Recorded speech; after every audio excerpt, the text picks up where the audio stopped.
why don't you guys talk amongst yourselves while I talk to the commissioner of Major League Baseball? We'll talk offline. Because the commissioner everything is on the clock with the commissioner. So there's an answer clock there for him, and we'll see if he goes past 20 seconds. Rob Manfred, baseball commissioner, joins us. Good to talk to you again, Commissioner. How are you? I'm good, Dan. How are you? And if you really want me to answer in 20 seconds, I'll do my best. But, I have a way of going on a little bit. Help me understand the pitch clock and why it's now being enforced when we've had the pitch clock. Why wasn't it enforced? It was a question of getting an agreement with the Players Association to actually enforce the clock. We had it out there kind of as a guideline to try to move people along. But obviously this year enforcing it with the ball strike penalty puts it in a whole different light. Give me the feedback that you've gotten, pro and con, on the pitch clock and the hitter's clock. Okay. First of all, fans overwhelmingly supportive of the change. There was a Seton Hall poll, independent poll that was done recently. 80% of fans thought that the new rules were an improvement in the game. That didn't really surprise us, Dan, because the rules from the very beginning were based on fan research about what they wanted to see in the game: better pace, more action, more athleticism of our players. In terms of player reaction, I've met with Tony Clark. I've actually met in small groups with players from 6 teams. Somewhat surprising to me, the player reaction to it has been, on the whole, positive. The core of having the clock, players seem to be supportive of it.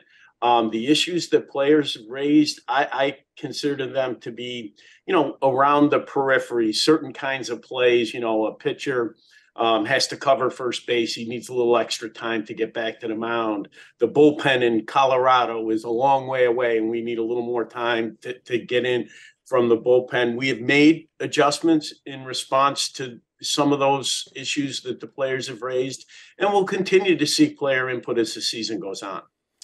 Why larger bases that look like pizza boxes?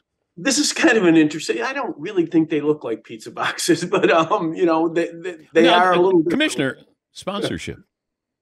Yeah. Well, there is that. Come on. We did once do a little sponsorship. Oh, I know that. Bases. It didn't go that well. Was that Spider-Man didn't go well, but I would think baseball just strikes a deal with Pizza Hut, and there you go. I wouldn't hold your breath on that one. Okay, all right, fine. But the original thought on the bases was wholly safety related. 2 different issues. One, plays around first base when a pitcher's covering, you got different players converging. We thought more room was a good idea. Also, the profile of the base, right? The old bases were so high, the potential for misstep around them was pretty high. Interestingly, when we went to the bases, I think the only one who actually predicted this was Theo Epstein. Even the small change in the size has actually made the running game more appealing. There's more attempts, and the success rate has gone up. So, when you change something, you may get effects that you didn't foresee, but hats off to Theo. He actually thought that was going to happen. Yeah, and I love it. This has been my knock for a long time, that the nuance of baseball was being lost. It was, I'm going to throw it really hard and you're going to swing really hard, and that's Major League Baseball. And you're trying to tell a new generation that's not the way the game used to be played. It was hit and run. There were bunts. There were stolen bases. And I think one of the reasons that the reaction, both fan and player, has been positive to the changes. And, this is an institution that, change is not our long suit in terms of accepting it. I think that people have come to understand that the game had evolved over a period of time, and that we have tried to position these rules, and I think accurately, as an attempt to restore the best form of the game on the field. What are you doing with the old bases? Could I get one of them for the man cave here? I'll tell you what, we'll send you one. All right. How about that? I like that. You want it signed or unsigned? I want it signed, yeah. Okay, yeah. All right. I want it signed. We'll get you one. What are we going to do with the neighborhood play? Now that the bases are bigger, should we get rid of the neighborhood call here? There's been a lot of conversation surrounding the neighborhood call. I think that one of the things that's important when you have replay is we have never asked the officials to ignore something they see on replay. And it comes up mostly with plays around second. So they used to ignore the guy coming off the base, right? When you see it on replay, if he comes off the base, they call it. I think the neighborhood play is the same sort of issue. You got to touch the base. And I think once you start down that slope of telling people we're going to have replay, but some of it we're going to ignore, that's a dangerous place to live. What do you think of allowing us to listen in on replay? You mean the actual conversation in the room? Yeah. Well, we do have a little better transparency on the room this year. It does not include live audio. I think that it's important to give the replay officials an opportunity to have a free exchange of views before they make the call. I don't see us going that far. We are going to have more insight into what it looks like when replay's going on this year. You could charge like, NASCAR lets you listen in on the pit crews, like your favorite driver. What if I'm trying to make you money here, Commissioner. Yeah, I appreciate the suggestion. There's just some places where I know some doubt this to be true, but there's some places where making a little extra money just not worth it in terms of the risk to the game, and I think that's one of them. How much of this is going to be your legacy? I think the rule changes. I'll be honest with you, Dan. I'm bad at legacy questions because I don't think about it very much. I don't know why, but I don't.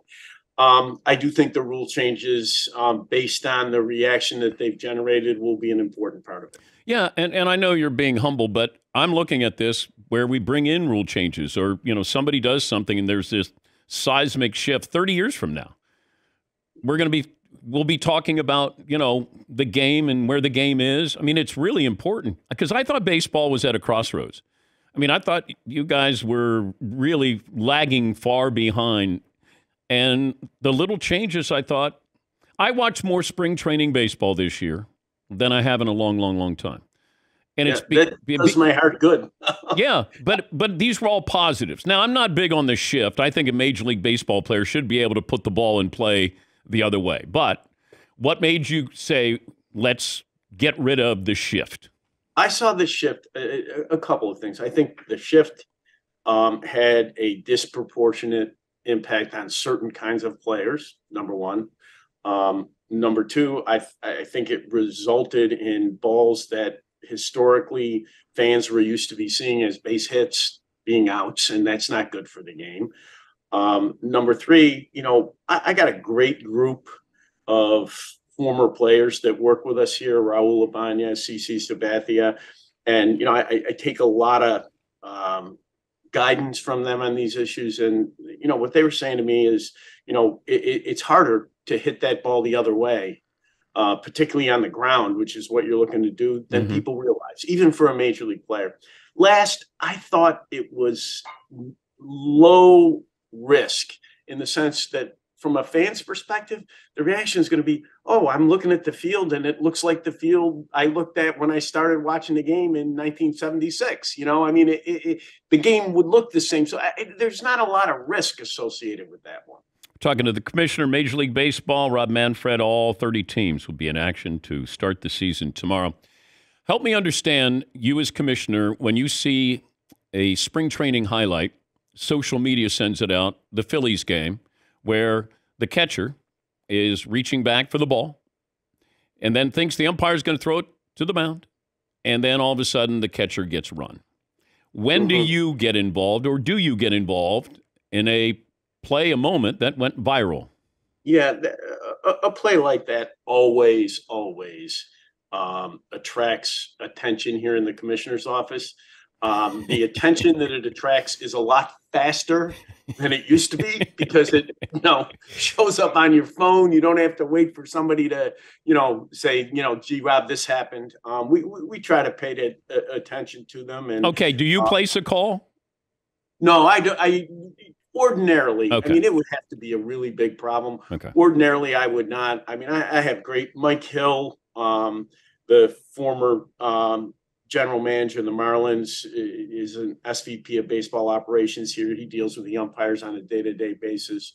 Mike usually will check with me about what he's going to do, but he does a great job managing that group. Okay, but how does that happen? Like, what was done in that situation? Look, I think that the problem with explaining what happened in that situation is that there was communication prior to the play that played a role, and we don't know exactly what that communication was. And, maybe a little overreaction by, a young umpire. And, again, a learning experience for everyone involved. Help me understand this, that we allow umpires to have their own strike zone. Well, it feels that way, Commissioner. Remember, we'd go, Eric Gregg, he's really friendly here and give you the wide strike. Or, when Maddox is on the mound, you're going to get those calls here. But yeah, I think that I certainly was around during that era, and I can say unequivocally that starting back when Sandy Alderson was here in the commissioner's office and I first came in, we have made great strides in terms of promoting the consistency of the strike zone that's called by umpires. Our young guys are, outstanding on this because they've grown up in a system where they get reviewed, on a daily basis, literally get every missed call with a video clip showing them the missed call after the game that they must log in and watch. And it has promoted consistency. It's way better than it was. The question is, what's the next step, right? I mean, do you go further in terms of the use of technology? Because we do have the technology that literally calls the rule book definition of the strike zone perfectly. I talked to a minor league umpire, and he said after a while, the players, they're fine with it because they want it called correctly.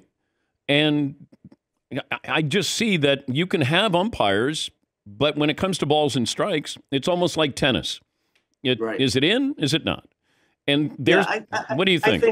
I think this. I think like everything else, there is some misperception as to exactly what the system is. I get emails from fans regularly saying, why do you want to have a robot umpire? Well, we're not going to have a robot umpire. We're going to have an earpiece in an umpire's ear that tells him what the right call is. Although a robot umpire would be pretty cool if you want to get the younger audience, Commissioner. Yeah, well, there is that.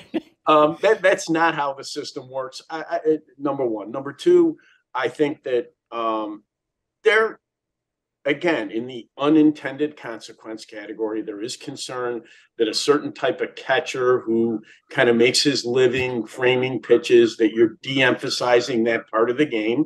That's an issue we need to think about. And then the last piece, right now, if you look at the data, the umpires call kind of an oval strike zone. Yeah. They don't call, inside, outside, on the corners. And that can have an effect on offense in the game that we need to really understand. See, I think it's coming. I think it's just a matter of time that we'll have this. And I think, once again, you add the video component to this, Commissioner. And we love bells and whistles. We love that stuff. Although I am worried that we have the hitter's clock and the pitcher's clock, and then we have everything else on the screen. Are you worried it gets too cluttered during a broadcast? Look, we've worked extensively with the broadcasters. We've kind of reached an understanding that the clock will be embedded in the scoreboard bug that's already on the screen, because we don't want that clutter of the pitch clock obstructing the view. And we're going to be very careful about the game presentation of these changes. What's the coolest thing in your office? The coolest thing in my office is actually around the corner. I did a speech at a small college in New Jersey, and there happened to be an artist who specialized in baseball players who was an alum, and he did me a portrait of Mickey Mantle, who was my favorite player growing up, and it's a pretty neat thing. Did you meet Mickey? No, my first game, was in that I saw live. I was 10. I saw it live in Yankee Stadium in August of 1968. They lost to the Twins 3-2, but Mantle hit a solo shot from each side. I only know now, thanks to Mr. Courtney, that it's the last time Mickey Mantle ever hit 2 home runs in a game. So my first game was a pretty good one. Does Ohtani feel like Mickey Mantle or Babe? I mean, how big is he in your eyes? I'll tell you, maybe the right word is presence. There is a presence about Shohei Ohtani that is really out of the ordinary.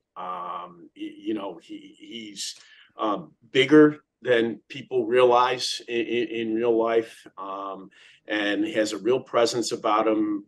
He carries himself with a kind of grace that you don't always see in athletes. We're lucky. He's a special one. Why do I have to wait a few more years now for the WBC?